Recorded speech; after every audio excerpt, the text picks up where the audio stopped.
أعوذ بالله من الشيطان الرجيم. بسم الله الرحمن الرحيم. يا أيها الذين آمنوا اتقوا الله ولتنظر نفس ما قدمت لغد واتقوا الله إن الله خبير بما تعملون.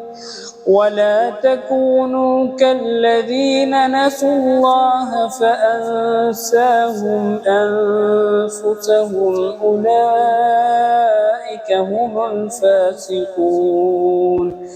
لا يستوي أصحاب النار وأصحاب الجنة هم الفائزون. لو أنزلنا هذا القرآن على جبل لرأيته خاشعا متصدعا من خشية الله. وتلك الأمثال نضربها للناس لعلهم يتفكرون.